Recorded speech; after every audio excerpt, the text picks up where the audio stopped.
The Fasna Pakka Hai series is hands down the best question answer series you can get for humanities students. फंसना पक्का है is a life saver. हर सवाल का जवाब फंसना पक्का है, ये नहीं देखा तो क्या देखा। स्वागत है ह्यूमैनिटीज की नंबर 1 क्वेश्चन आंसर सीरीज में। पेजेंट, जमींदास एंड द स्टेट का फंसना पक्का है। इस एक वीडियो को देख लिया मतलब तुम बोर्ड एग्जाम्स के लिए तैयार हो। हर एक क्वेश्चन को हम यहाँ पे देख रहे होंगे। स्टार्ट करते हैं द ट्विन ब्रोस के प्रीमियम नोट्स के एक स्क्रीनशॉट के साथ, और ये स्क्रीनशॉट आपको बताएगा कि हमारी सोसाइटी के किन अलग अलग कैरेक्टर्स की इस चैप्टर में हम बात करने वाले हैं। हम देखेंगे सोसाइटी जो हमारा एग्रेरियन रूरल वर्ल्ड था। इस चैप्टर में हम मुगल वर्ल्ड के जो एग्रेरियन पॉपुलेशन थी उनके बारे में बात करेंगे। तो उसमें हमें पेजेंट्स देखने को मिलते हैं, लैंडेड एलिट्स जिनके पास बहुत सारा लैंड होता था वो देखने को मिलते हैं, एंड इन लोगों का और स्टेट का जो मुगल वर्ल्ड थी, जो मुगल पावर थी, जो रूलर्स वगैरह, उसके जो ऑफिशियल्स वगैरह हो गए, इन अलग अलग कैरेक्टर्स का जो रिलेशन था इस पूरे चैप्टर में हम समझेंगे। तो ये मैं इसलिए बता रहा हूँ फंसना पक्का है मैं, क्योंकि ये एक इंट्रोडक्टरी पार्ट आपका बन सकता है। ये डिटेल्स आपको काम आएंगी। तो इस चैप्टर में हम यही देखेंगे कि इन अलग अलग कैरेक्टर्स के बीच में कोऑपरेशन, कॉम्पिटिशन और कॉन्फ्लिक्ट हमें देखने को मिलता है। तो सीधे स्टार्ट करते हैं क्वेश्चन नंबर 1 के साथ, जो आपसे पूछ रहा है एग्रेरियन लाइफ के बारे में डिस्क्रिप्शन की मुगल। अब देखो क्वेश्चन ऐसे ही आएगा इस चैप्टर का कि मुगल पीरियड के बारे में बताओ, या फिर 16th और 17th सेंचुरी के टाइम पीरियड के एग्रेरियन रिलेशंस के बारे में बताओ। तो क्या लिखोगे? तो लिखना टाइम पीरियड याद रखो, हम बात कर रहे हैं Mughal period 16th and 17th centuries की। 85% जो पॉपुलेशन थी वो विलेजेस में रहती थी, चाहे पेजेंट्स हो चाहे लैंडेड एलिट्स हो। कई बार जिनके अंडर में पेजेंट्स काम कर रहे होते थे, ये सारे लोग किस चीज में इन्वॉल्व थे? एग्रीकल्चर और उससे एसोसिएटेड काम में इन्वॉल्व थे। एंड इनके बीच में हमें वही जो मैंने बताया ना, कॉपरेशन, कॉम्पिटिशन और कॉन्फ्लिक्ट देखने को मिलता है। फिर क्वेश्चन हो सकता है आपसे पूछे कि वो क्या आउटसाइड फैक्टर्स थे जो इन एग्रेरियन रिलेशंस पे अपना इंटरफेरेंस डाल रहे थे। तो आप याद रखेंगे कि सबसे पहला एक इंपॉर्टेंट आउटसाइड फैक्टर है हमारी मुगल स्टेट, क्योंकि जो मुगल स्टेट का, जो मुगल एम्परर का रेवेन्यू जनरेशन होता था वो इसी विलेजेस वगैरह की इकोनॉमी से जनरेशन होता था। एंड जो उसके स्टेट्स थे, स्टेट के एजेंट्स थे, जैसे कि रेवेन्यू कलेक्टर्स हो गए, रेवेन्यू असेसमेंट करने वाले लोग हो गए, रिकॉर्ड कीपर्स हो गए, ये सारे लोग भी विलेज इकोनॉमी में अपना इंटरफेरेंस डाल रहे थे। इसके बाद अगला क्वेश्चन आपसे पूछ रहा है कि एग्रेरियन सोसाइटी जो हमारे मुगल एम्पायर की थी, इसके बारे में हमें पता कैसे चलता है? जैसे ही क्वेश्चन में आपको सोर्स टर्म देखने को मिल जाए, मतलब क्वेश्चन आपसे पूछ रहा है इस टाइम पीरियड का हिस्टोरिकल रिकंस्ट्रक्शन करने के लिए हम क्या क्या सोर्सेस का यूज करते हैं। तो सबसे पहले आपको याद रखना है अबुल फजल का जो डॉक्यूमेंट है, इसके बारे में हम अलग से क्वेश्चंस भी देखेंगे, आगे बहुत सारी बात करेंगे, लेकिन अभी के लिए क्या याद रखो, ये एक मेन सोर्स है आईन अकबरी। इससे एसोसिएटेड कुछ पॉइंट्स याद रखना। पहली चीज, हमें इसमें हर एक चीज के अरेंजमेंट देखने को मिलते हैं कि भाई कैसे कल्टीवेशन होता था, क्या अरेंजमेंट स्टेट ने किए थे कल्टीवेशन इंश्योर करने के लिए, असेसमेंट करने के लिए, ये सारी चीजों के अरेंजमेंट्स के बारे में आईन में बताया गया है। लेकिन ये व्यू फ्रॉम द टॉप है।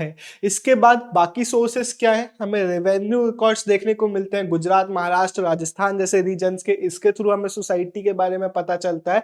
और ईस्ट इंडिया कंपनी के जो बहुत सारे रिकॉर्ड्स थे वो हमें देखने को मिलते हैं। तो ये सारे सोर्सेस मेंशन करके आप आएंगे। अगला क्वेश्चन आपसे पूछ रहा है अलग अलग टाइप्स ऑफ पेजेंट्स हमें जो सोसाइटी में देखने को मिलते हैं। तो बेसिकली दो कैटेगरीज थी जिसमें पेजेंट्स को हमने डिवाइड किया है मुगल पीरियड के। लेकिन उसके पहले हम कुछ टर्म्स देख रहे हैं जो इस पूरे चैप्टर में हम पेजेंट्स के लिए यूज करेंगे, और आप भी एक ऐसा लाइन अपने आंसर में बना के आ सकते हैं कि पेजेंट्स के लिए हमें मुगल सोर्सेस में रायत या मुजारियान टर्म देखने को मिलता है, ऑल्सो किसान टर्म देखने को मिलता है और असामी टर्म देखने को मिलता है। अब दो टाइप्स ऑफ जो पेजेंट्स है, हो सकता है क्वेश्चन डायरेक्टली उनका ही आ जाएगी, खुद कास्ट और पाही कास्ट के बारे में डिटेल्स दीजिए। तो खुद कास्ट वो लोग थे जो वहीं पे रहते थे जहां पे उनका विलेज था जिसमें वो काम करते थे। पाही कास्ट वो लोग थे जो मे बी यहाँ पे रहते हैं बट काम किसी और के विलेज में कॉन्ट्रेक्चुअल बेसिस पे काम करने के लिए जाते हैं। तो ये डिफरेंस है खुद कास्ट और पाही कास्ट में। लेकिन सिर्फ इतना लिख के नहीं आएंगे, एक और पॉइंट आप बनाएंगे कि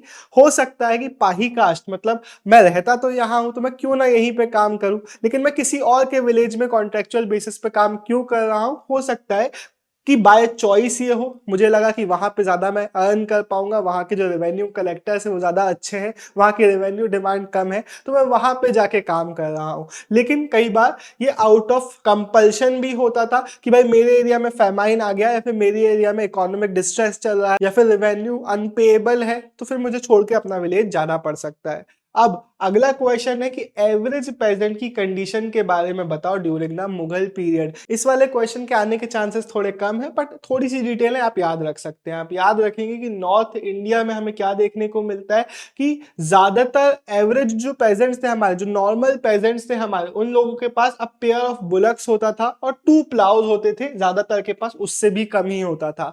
अगर हम गुजरात का एग्जाम्पल दें तो वहां पे अगर आपके पास 6 एकर्स ऑफ लैंड है तो आपको रईस माना जाएगा, एफ्लुएंट समझा जाएगा। लेकिन बंगाल में जो अपर लिमिट थी एवरेज पेजेंट होल्डिंग की, वो ही 5 एकर्स थी। तो आप एफ्लुएंट या फिर रिच असामी कब बनोगे, जब आपके पास 10 एकर्स ऑफ लैंड है। तो ऐसे डिफरेंसेस हमें सोसाइटी में देखने को मिलते हैं। हो सकता है क्वेश्चन ही डिफरेंसेस का पूछे तो भी आप ये एक्सप्लेन करके आएंगे। अगला क्वेश्चन आपसे पूछ रहा है कि इरिगेशन फैसिलिटीज के बारे में बताओ, या फिर हो सकता है इरिगेशन टर्म ना हो, आपसे सिर्फ टेक्नोलॉजीज के बारे में पूछा जा सके, या फिर हो सकता है टेक्नोलॉजीज टर्म ना हो, आपसे पूछा जाए कि भाई मॉनसून बैकबोन था इकोनॉमी का, लेकिन क्या इरिगेशन भी होता था। तो ऐसा कुछ भी वर्ड्स में क्वेश्चन आएगा, आपको याद रखना चाहिए कि मुगल पीरियड में इरिगेशन टेक्नोलॉजीज क्या थी और बाकी एग्रीकल्चरल टेक्नोलॉजीज क्या थी। तो सबसे पहला पॉइंट है कि इंट्रोडक्शन आप ऐसे बना सकते हैं, कुछ जगहों पे इरिगेशन की रिक्वायरमेंट होती थी, इवन दो हम ज्यादातर रेनफॉल पे डिपेंडेंट थे। अब जहां पे होती थी वहां पे स्टेट रिस्पॉन्सिबिलिटी लेती थी कैनाल्स वगैरह बनवाने के लिए, वेल्स वगैरह बनवाने के लिए। तो आप लिखेंगे कि ये पॉइंट और उसके बाद एग्जाम्पल देंगे कि शाहनहर, जिसको पंजाब में शाहजहां के रेन में रिपेयर करवाया था, तो ऐसे रिपेयरेशन के काम भी स्टेट जो है वो करवा दिया करती थी। इसके बाद एग्रीकल्चर जो था वो लेबर इंटेंसिव था, तो यहाँ पे ज्यादा टेक्नोलॉजिकल यूजेज नहीं होता था। हालांकि कुछ चीजें थी जिनका यूज करके कैटल एनर्जी को हार्नेस किया जाता था। फॉर एग्जाम्पल वुडन प्लाव होता था जिसका आयरन टिप होता था, तो ये यहाँ पे यूज किया जा रहा था। टेक्नोलॉजी का पहला एग्जाम्पल वुडन होता था, तो लाइट होता था, ज्यादा गहरे गड्ढे नहीं बनाता था, जो यहाँ के रीजन के लिए सूटेबल थे, ताकि ज्यादा वाटर जो है वो रिटेन रहे, उड़ ना जाए पूरा धूप के कारण। फिर मेंशन करके आना ड्रिल। अब ड्रिल जो है वो सीड सो करने के लिए यूज की जाती थी, लेकिन ज्यादा नहीं। ज्यादा प्रिविलेंट मेथड जो था कि सीड्स को हाथ से ही ब्रॉडकास्ट किया जाता था। और होइंग और वीडिंग करने के लिए एक नैरो आयरन ब्लेड का यूज किया जाता था। तो 1, 2, 3 ये 3 टर्म अगर आप टेक्नोलॉजीज में मेंशन करके आ जाएंगे तो आपको फुल मार्क्स मिलेंगे। पीछे हमने इरिगेशन देखा, उसको भी मेंशन करके आना पड़ेगा।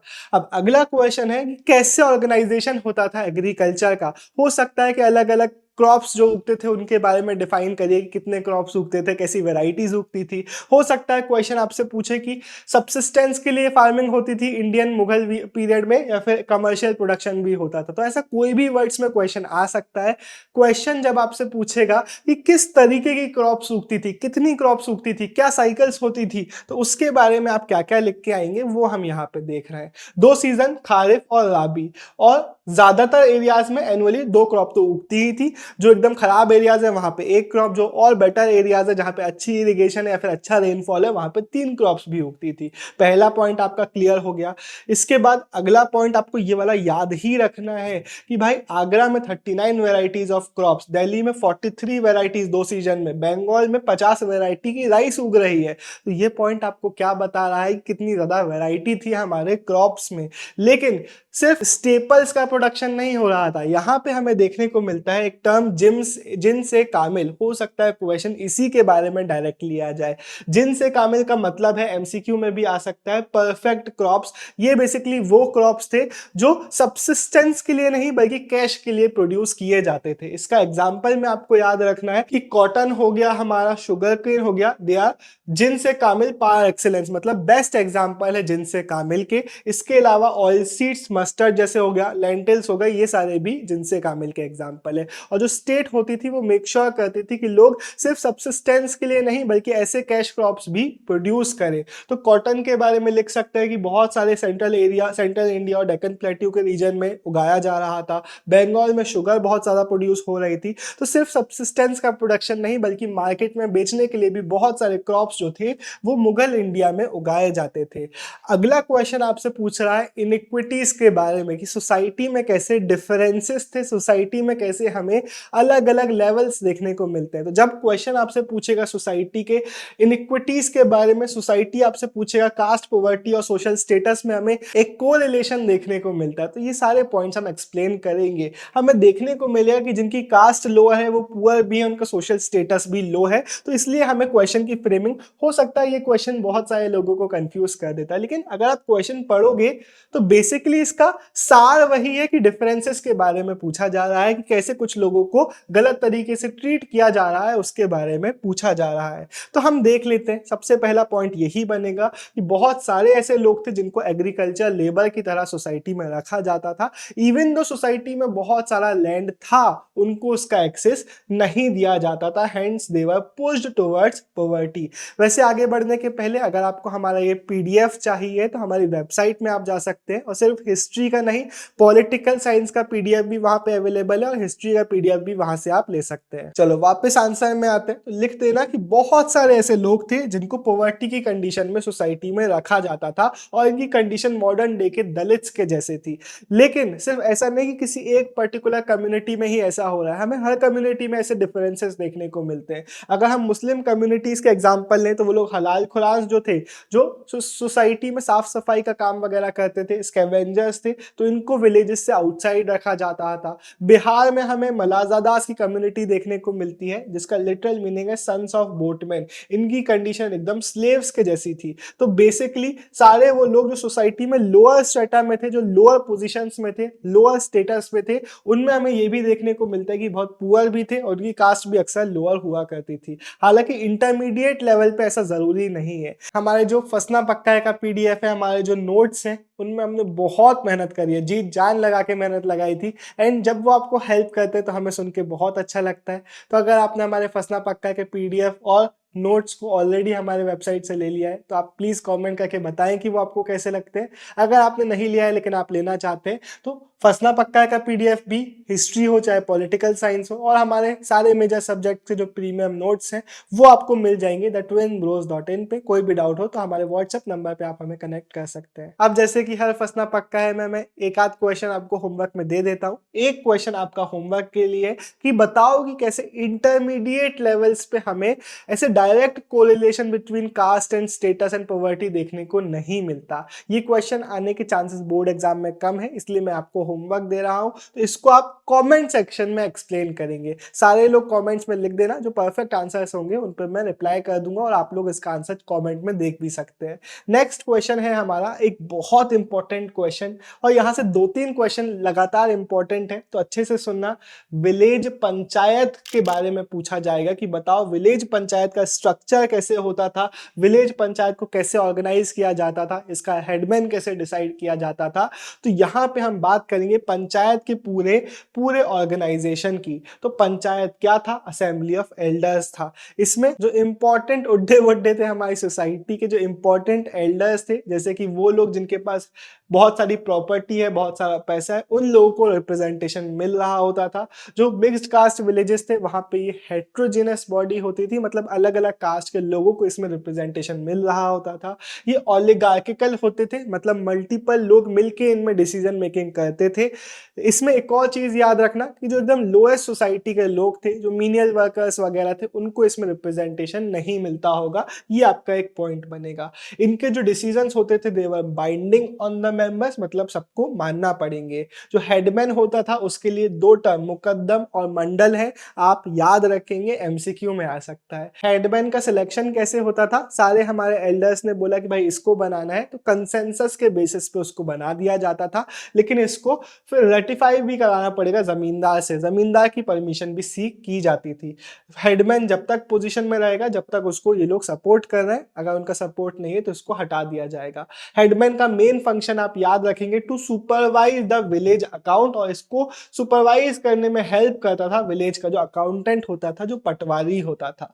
अब अगला क्वेश्चन है इसी से रिलेटेड कि इनके पास पैसा कहां से आता था। पंचायत के पास पैसा आता था एक कॉमन फाइनेंशियल पूल से, ये आप याद रखेंगे। तो बेसिकली शेयरिंग ऑफ मनी से ये लोग अपना शेयर्ड एक फंड बनाते थे, और इसका यूजेज कहां करते थे, अक्सर क्वेश्चन इसी के बारे में पूछता है। तो आप याद रखेंगे सबसे पहले तो विलेज में जो स्टेट के ऑफिशियल्स आते थे, जो रेवेन्यू कलेक्टर्स वगैरह, रेवेन्यू असेसर्स वगैरह आते थे, तो उन पे एक्सपेंस करने के लिए इसको यूज किया जाता था।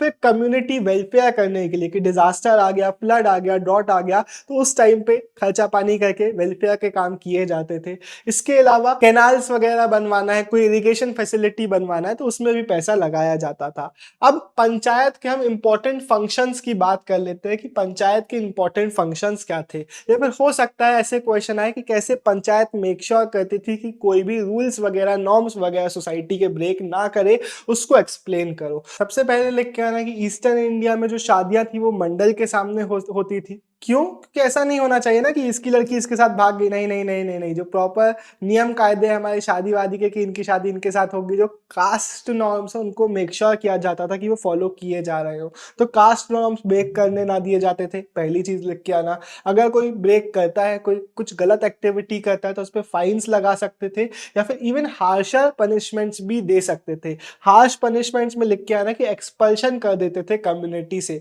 लेकिन ये जो पनिशमेंट है वो जनरली एक लिमिटेड टाइम के लिए दी जाती थी कि भाई इतने टाइम के लिए तुम बाहर हो, उतने टाइम तक तुम एज एन आउटकास्ट रहोगे, अपनी प्रोफेशन को फॉलो नहीं कर पाओगे। और ये जो पनिशमेंट्स, इतनी हार्श पनिशमेंट्स दी जाती थी, वो इसीलिए दी जाती थी कि भाई अब आगे से कोई भी रूल्स वगैरह ब्रेक ना करे। तो ये अपने वर्ड्स में आप एक्सप्लेन करके आएंगे। अब हम बात करते हैं जाति पंचायत की।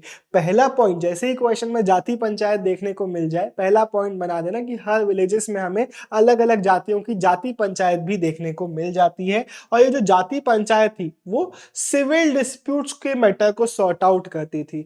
तो सिविल डिस्प्यूट्स, क्रिमिनल डिस्प्यूट्स नहीं, सिविल डिस्प्यूट्स के जो ज्यादातर मैटर्स होते थे उसमें इसकी बात जो थी वो मान ली जाती थी। कैसे मैटर्स होते थे कि भाई अगर लैंड में दो लोग क्लेम कर रहे हैं कि भाई हमारा है हमारा, तो ऐसे मैटर हो गए। या फिर शादी सही नॉर्म्स को फॉलो करते हो रही है या नहीं हो रही है, रिचुअल प्रेसिडेंस, कोई रिचुअल हो रहा है विलेज में, तो उसमें ज्यादा इंपॉर्टेंस पहले कौन परफॉर्म करेगा या फिर कौन परफॉर्म करेगा। तो ऐसे सारे जो डिस्प्यूट्स वाले थे, हमारे सिविल डिस्प्यूट्स हैं, उनमें इनकी अथॉरिटी चलती थी और ये सारे डिसीजन मेकिंग किया करते थे।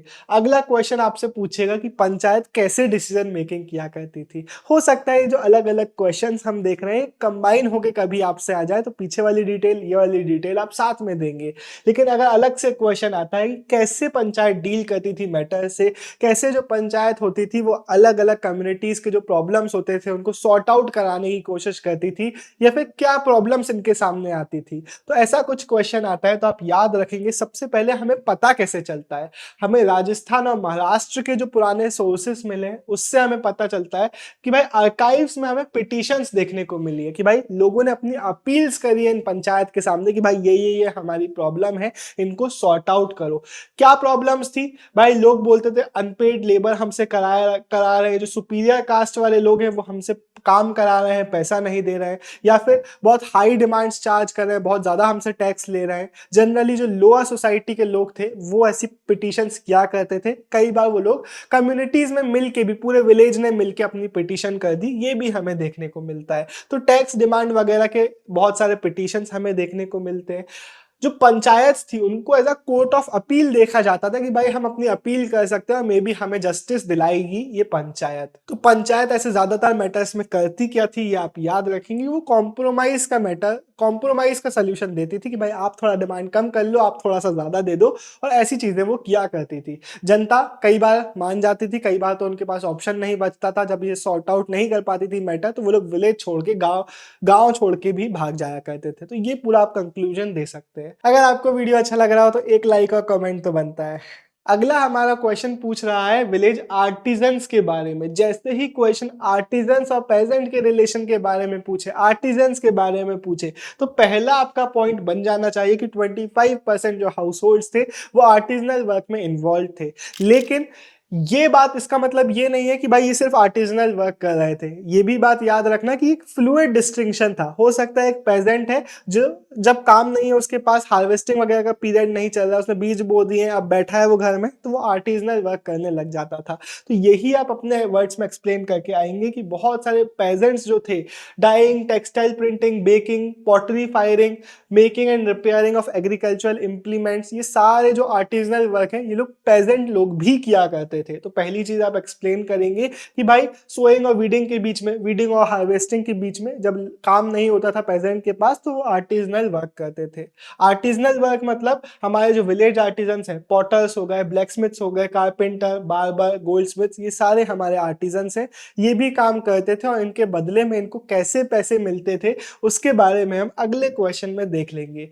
अगला क्वेश्चन एक सब क्वेश्चन है जिसको हो सकता है आपको इसी वाले क्वेश्चन में एक्सप्लेन करना पड़े अगर वो ज्यादा मार्क्स के लिए आता है। कभी कभी अलग तरीके से भी पूछा जा सकता है। तो आप याद रखेंगे कि कई बार उनको लैंड अलॉट कर दिया जाता था कि भाई ये लो लैंड तुम्हारा, कई बार उनको हार्वेस्ट दे दिया जाता था। महाराष्ट्र में बहुत सारे आर्टिजन्स के पास जो लैंड अक्यूमुलेट होता जा रहा था वो उनका खुद का लैंड बन जाता था कि मैंने आर्टिजनल वर्क किया, मुझे इसने ये लैंड दे दिया, तो ये जो मेरी प्रॉपर्टी है इसके लिए मिरास या फिर वतन जैसे हमें टर्म देखने को मिलते हैं। ये इंपॉर्टेंट टर्म है, आप याद रखेंगे इस आंसर के लिए। इसके बाद फिर हमें जजमानी सिस्टम का एक वेरिएशन देखने को मिलता है। बेसिकली जो जमींदार वगैरह थे वो लोगों को, आर्टिजन्स को हायर करते थे और उसके बदले में उनको डेली अलाउंस दे देते थे और डाइट मनी दे देते थे। अब इस टाइम पीरियड में ये चल रहा है लेकिन इसको जजमानी सिस्टम नहीं बुलाया जाता था, लेकिन बाद के टाइम में ना इसी सिस्टम को हमने जजमानी बुलाना चालू कर दिया और कैश पेमेंट भी होता था सोसाइटी में। अगला क्वेश्चन आपसे पूछ रहा है कि कैसे जो ब्रिटिश ऑफिशियल्स थे वो विलेजेस को एज लिटिल रिपब्लिक्स बुलाते हैं, एक्सप्लेन करिए। तो आपको सबसे पहले एक्सप्लेन करना है कि कुछ ब्रिटिश ऑफिशियल्स ने 19th सेंचुरी में विलेजेस को एज अ रिपब्लिक डिस्क्राइब किया। उनका कहना यह था कि यहाँ पे सारे फ्रेटर्नल पार्टनर्स हैं, मतलब इक्वल पावर शेयरिंग हो रही है, यहाँ पे लोग रिसोर्सेस वगैरह को शेयर कर रहे हैं, इसलिए हमने इनको लिटिल रिपब्लिक्स बुला दिया।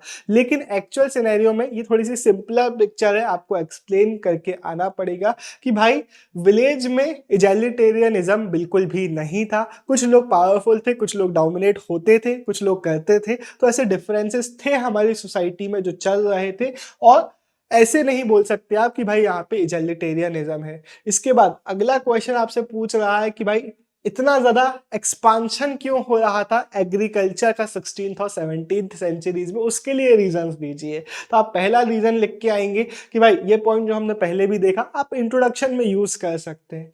रीजंस क्या है? लैंड बहुत अबंडेंटली अवेलेबल था।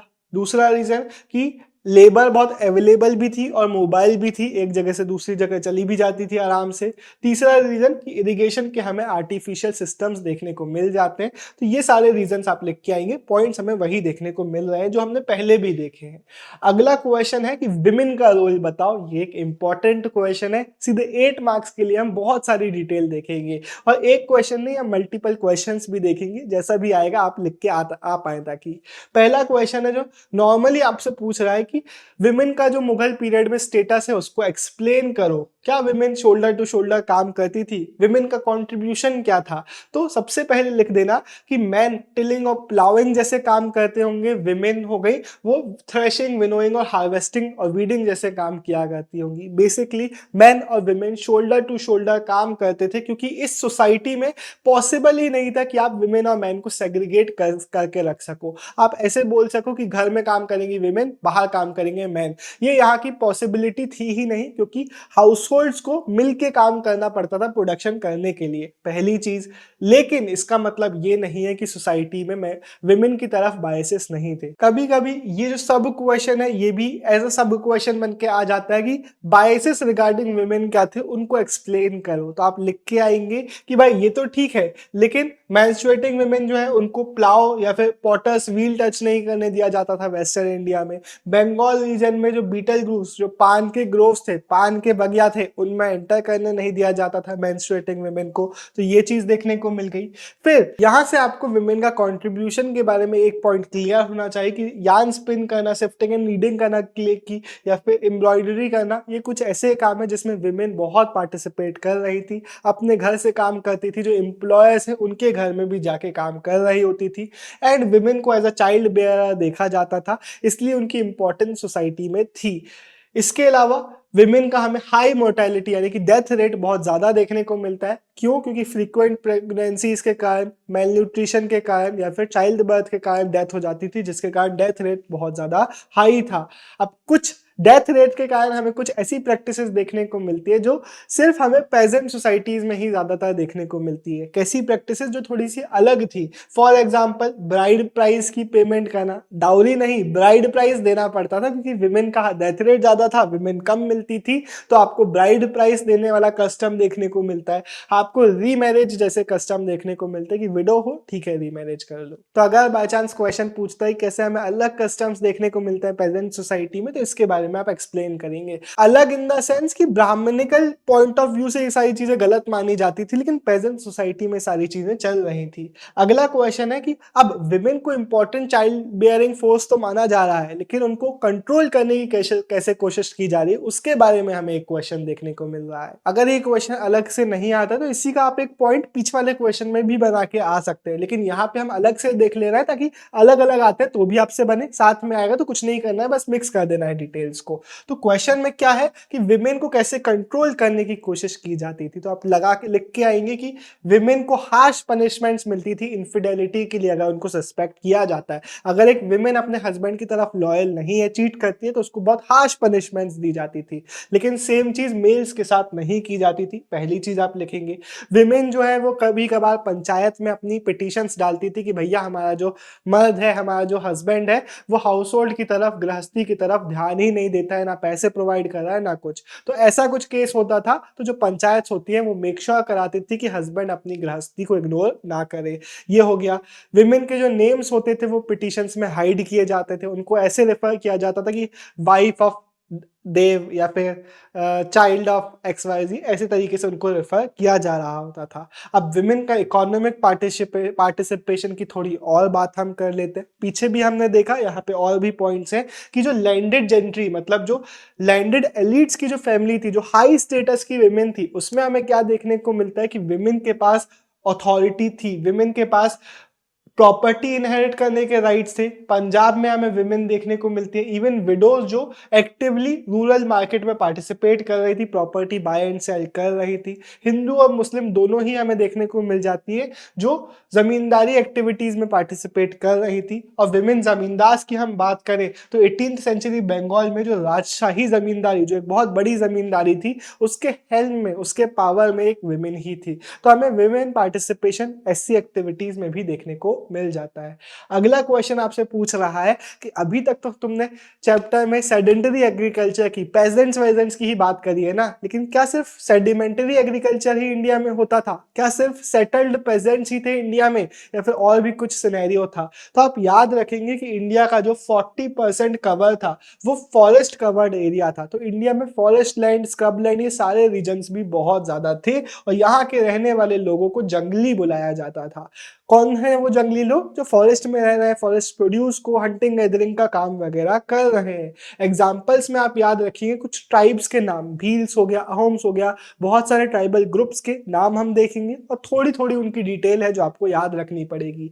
भील्स के बारे में याद रखना कि इनका काम सीजनल होता था, तो इन्होंने अलग अलग सीजन्स को, जैसे कि स्प्रिंग में ये लोग कलेक्शन का काम करते थे, समर में फिशिंग करते थे, मानसून में कल्टीवेशन करते थे, ऑटम और विंटर में हंटिंग करते थे। तो भील्स जो थे और बाकी जो ट्राइबल ग्रुप्स भी थे वो ऐसे कई बार सीजनल एक्टिविटीज किया करते थे और बहुत ज्यादा मोबाइल होते थे। ये चीज हो गई। फिर आपको याद रखना है कि फॉरेस्ट को एज अ सबवर्सिव प्लेस देखा जाता था, कि यहाँ के जो लोग हैं वहां पे ट्रबल मेकर जो सोसाइटी के हैं वो फॉरेस्ट में छुप जाते हैं और कोई टैक्स पे नहीं करते हैं। ये बात बाबा ने बोली थी। अब हम बात करते हैं फॉरेस्ट वर्ल्ड में। पहले हमने बात करी कि एग्रेरियन वर्ल्ड में हमारा जो सेडेंटरी एग्रीकल्चर वाला वर्ल्ड है उसमें आउटसाइड सोर्सेस कैसे घुसे थे। अब हम बात करेंगे फॉरेस्ट वर्ल्ड में एक्सटर्नल फोर्सेस कैसे घुसे। इसका अगर क्वेश्चन आता है तो यहाँ पे आपको बहुत सारे, हो सकता है क्वेश्चन ऐसे ही आ जाए कि अलग अलग फैक्टर्स बताओ जो अब फॉरेस्ट लाइफ को या फिर ट्राइबल लाइफ को इम्पैक्ट कर रहे थे।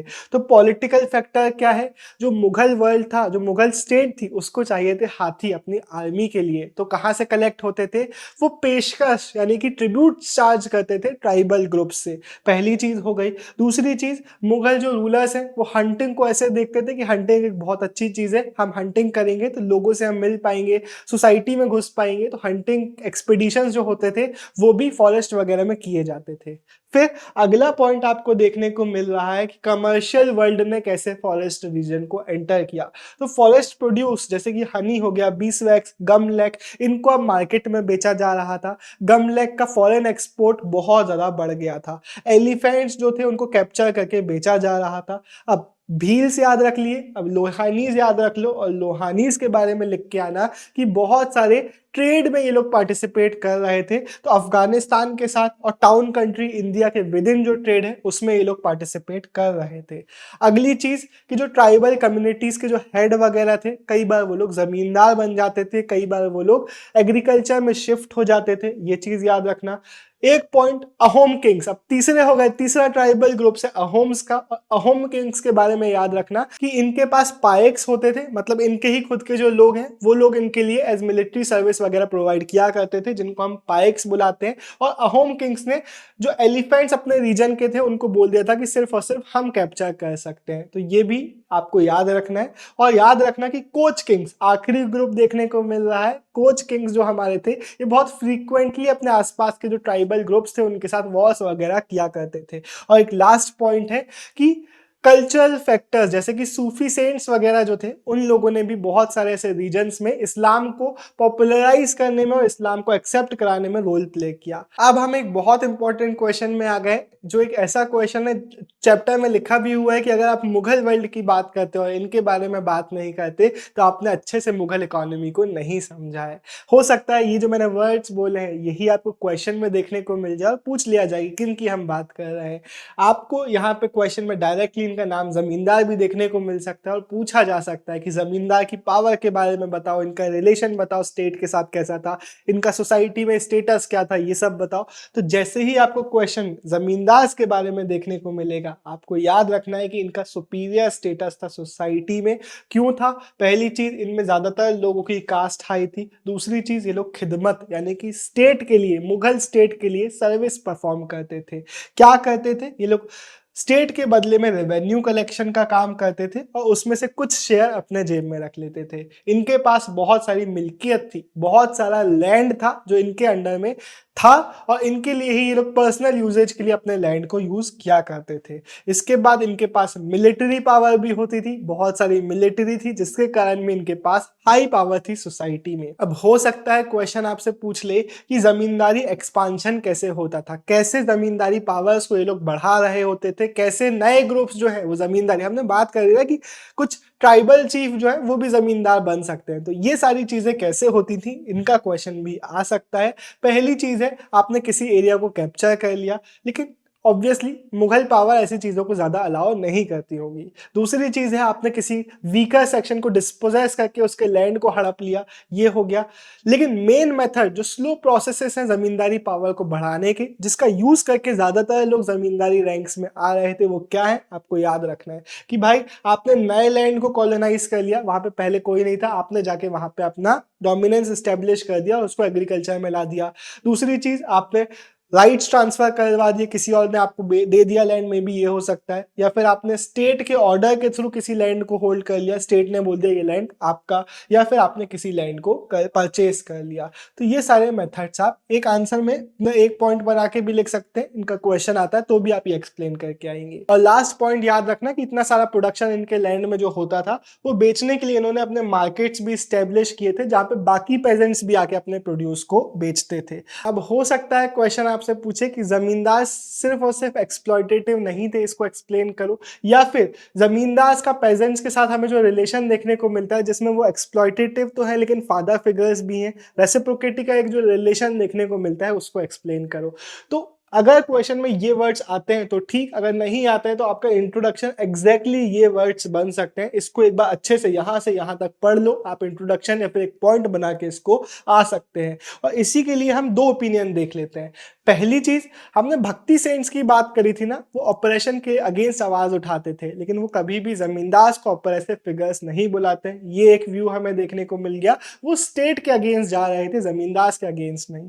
दूसरा ओपिनियन हमें देखने को मिलता है कि भाई जब रिबेलियंस वगैरह, जब रिवोल्ट्स वगैरह, ऑपरेशन के अगेंस्ट जब प्रोटेस्ट वगैरह होते थे तो पेजेंट्स जमींदार को सपोर्ट करते थे स्टेट वगैरह के अगेंस्ट। वगैरह कितनी बार बोल दिया भाई, पर भावनाओं को समझ जाना कि जमींदार के अगेंस्ट नहीं जाते थे कई बार पेजेंट्स, बल्कि जमींदार को सपोर्ट करते थे। इट अगेन शोज कि जमींदार थे टुच्चे, थे ऑपरेसिव, लेकिन पेजेंट्स फिर भी उनको सपोर्ट कई बार करते थे क्योंकि वो फादर फिगर्स की तरह भी थे। अब अगला क्वेश्चन है, हमारे मुगल इकोनॉमी में उनका जो रेवेन्यू अपैरेटस था, रेवेन्यू सिस्टम जो था उसके बारे में। तो आपको याद रखना है कि इनका रेवेन्यू अपैरेटस में दीवान का ऑफिस आता है। दीवान कौन है? जो पूरे फिस्कल सिस्टम को एडमिनिस्टर करता है, ओवरसी करता है।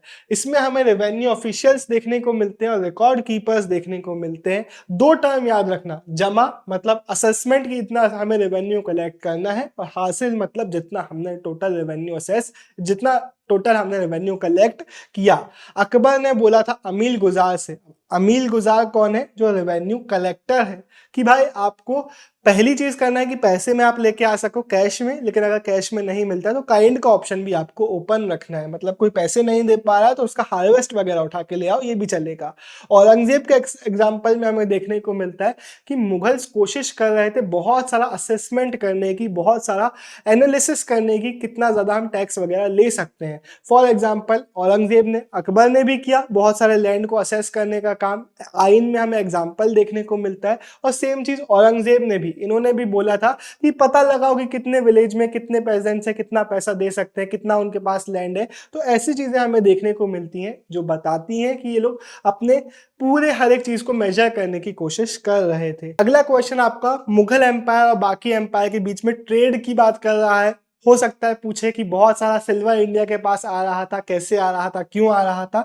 तो इसमें आपको ये रट्टा मार लेना है, मिंग, सफाविद, ओटोमन, ये अलग अलग जो हमारे एम्पायर्स थे उनके साथ हमारा मुगल इंडिया का ट्रेड बहुत ज्यादा चल रहा था। और इस ट्रेड के साथ होता क्या था कि इंडिया के बहुत सारे प्रोडक्ट्स बिक रहे थे, जिसके कारण इंडिया में आता था silver Boolean, silver metal India में आता था। और अच्छी बात थी कि इंडिया में सिल्वर की ज्यादा रिसोर्सेस नहीं थे, तो अब हमें फाइनली सिल्वर भी बहुत सारा मिलने लग गया था, एंड हेंस बहुत सारे कॉइन्स हम सिल्वर के बना रहे थे।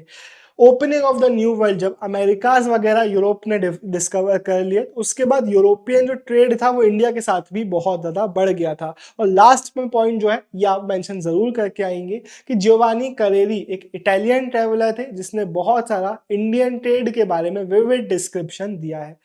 फाइनल इंपॉर्टेंट टॉपिक पे हम आ गए। ये one of the most important topic है इस पूरे चैप्टर का, जो आपसे आईन अकबरी की डिटेल्स पूछेगा।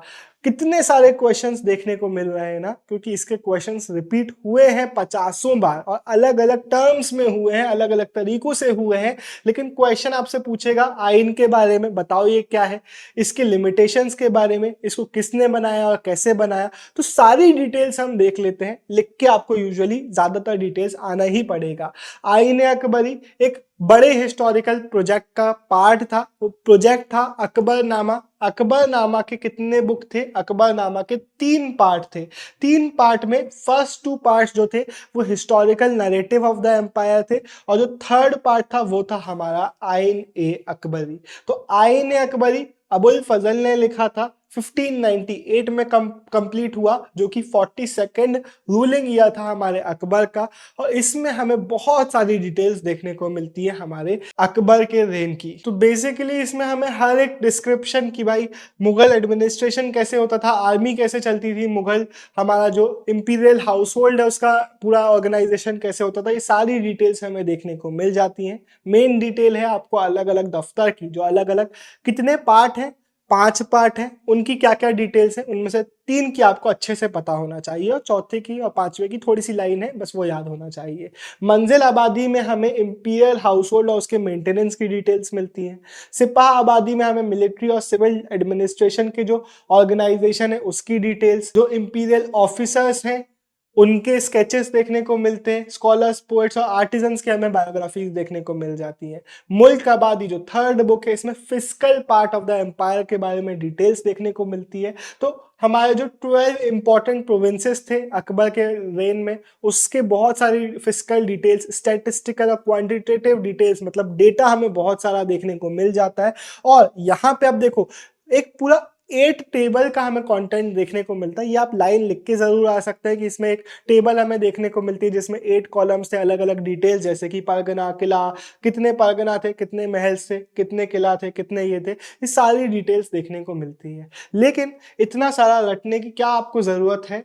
इसका क्वेश्चन बहुत कम आता है। आज तक ऐसे डायरेक्ट क्वेश्चन नहीं आया कि ये पूरा एक्सप्लेन कर दो, तो इसके आने के चांसेस बहुत कम है। लेकिन एक बार ये 8 को रीड मार लो और लिख के आ जाना कि इसमें हमें एक स्टैटिस्टिकल टेबल देखने को मिलती है जिसमें ये सारी डिटेल्स देखने को मिल जाती हैं। अब बाय चांस कुछ भूल जाते हो तो एटसेट्रा लगा के एक पॉइंट बना के आ जाना, पूरा याद होता है तो बहुत अच्छी बात है, लेकिन इसके आने के चांसेस बहुत ज़्यादा कम है। मेन डिटेल आपको पता होना चाहिए कि इसमें हमें मुल्क आबादी में स्टैटिस्टिकल डेटा बहुत सारा, क्वांटिटेटिव डिटेल्स देखने को मिलती हैं।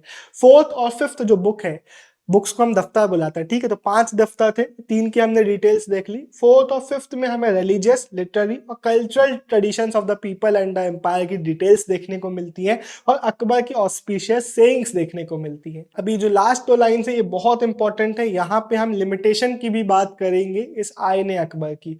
अब अबुल फजल ने बहुत मेहनत करी थी, 5 रिविजन्स हुए, ये याद रखना है आपको, आईन के 5 रिविजन्स हुए, बहुत अटेंशन से हर एक चीज में काम किया जा रहा था। जो भी उसमें डिटेल्स डाली जाती थी पहले उसको फैक्ट चेक किया जाता था, जितनी भी टेस्टिमनीज ली जाती थी उनको पहले करोबोरेट किया जाता था अलग अलग सोर्सेस से, और उसके बाद ही उसमें एज फैक्ट डाला जाता था। तो जितने भी फैक्ट्स हमें देखने को मिलते हैं उनके पीछे बहुत सारा काम किया था हमारे अबुल फजल भाई ने, तो ये आप याद रखेंगे। न्यूमेरिकल जो डेटा था उन सारों को वर्ड्स में लिखा गया था ताकि को जो ट्रांसक्रिप्शनल एरर्स होते हैं कि 5 उतार दिया की जगह 6 उतार दिया, ये ना हो, क्योंकि उसको वर्ड में लिखा गया था। तो अब ऐसी गलतियां नहीं होंगी। तो मेहनत बहुत ज्यादा की गई थी, लेकिन इसकी लिमिटेशन क्या थी आपको पहली चीज तो याद रखना है, अरिथमेटिक एरर्स हमें देखने को मिलते हैं, टोटलिंग वगैरह के कैलकुलेशन के एरर्स हमें देखने को मिलते हैं, पहली चीज। दूसरी चीज अनइवन डेटा देखने को मिलता है। The data was the data was skewed in nature, ये टर्म आप याद करके यहाँ पे मेंशन करके आ सकते हैं। इसका मतलब क्या, हमें कुछ रीजन्स की तो डिटेल्स बहुत सारी देखने को मिल जाती है, लेकिन वही सेम डिटेल हमें बाकी रीजन्स की देखने को नहीं मिलती। तो इससे हमें क्या समझ में आएगा, क्या पूरे एम्पायर में सेम डेटा फॉलो होता होगा कि भाई जो वेज रेट यहाँ का बताया गया है वही यहाँ पे दिया जाता होगा, या फिर जहाँ पे अच्छा था, जहाँ पे डेटा अच्छा था वहाँ का मेंशन कर दिया, बाकी एरियाज का मेंशन नहीं किया। तो एक बहुत बड़ी एक प्रॉब्लम है कि इसमें जो हमें प्राइसेस और वेजेस वगैरह के जो इन्फॉर्मेशन देखने को मिलते हैं कुछ जगहों के तो मिलते हैं, लेकिन हर जगह के नहीं देखने को मिलते। तो थोड़ा सा लिमिटेड डेटा इसमें देखने को मिलता है। इसी के साथ वीडियो खत्म होता है। अगर आपको अच्छा लगा हो तो प्लीज लाइक जरूर करना। Thank you so much, bye bye.